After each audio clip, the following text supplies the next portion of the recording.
4-5 তারিখ নাগাদ দক্ষিণবঙ্গে প্রধানত মেঘলা আকাশ থাকার সম্ভাবনা। তবে পশ্চিমের জেলাগুলোয় দু এক জায়গায় খুব হালকা ধরনের বৃষ্টিপাত থাকতে পারে। প্রধানত মেঘলা ওয়েদারই থাকবে, বৃষ্টিপাতের সম্ভাবনা কমের দিকে, কিন্তু পশ্চিমের জেলাগুলোয় দু এক জায়গাতে খুব হালকা ধরনের বৃষ্টিপাতের সম্ভাবনা থাকছে 4 থেকে 5 তারিখ।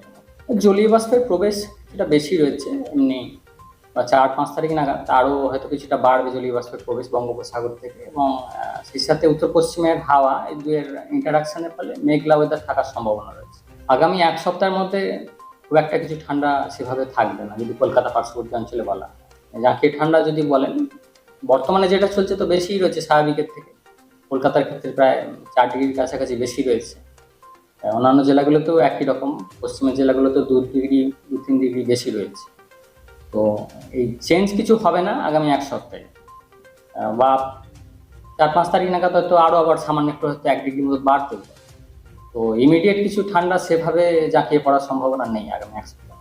বৃষ্টিপাতের সম্ভাবনা আগামী 5 দিনে তো নেই, আগামী 5 দিন শুষ্ক ওয়েদারই থাকবে দক্ষিণবঙ্গের জেলাগুলিতে। শুধু দার্জিলিং কালিম্পং এর পাহাড়ি এলাকায়, যেটা বললাম 31 তারিখ থেকে দু এক জায়গায় হয়তো 2-1 দিন হালকা বৃষ্টি বা তুষারপাতের সম্ভাবনা থাকছে। দক্ষিণবঙ্গের ক্ষেত্রে ওই 4-5 তারিখ নাগাদ প্রধানত মেঘলা ওয়েদারই।